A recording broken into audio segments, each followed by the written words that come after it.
Приехал на сток, Мишаня, Мишка, друг у него здесь СТО.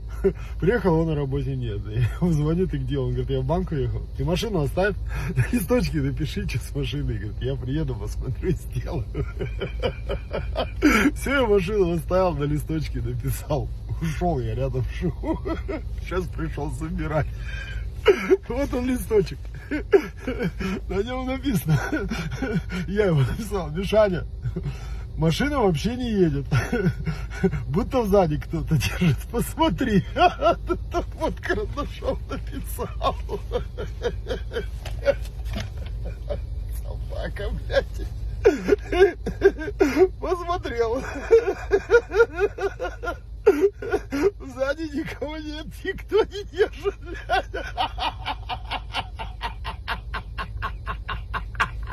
Сука.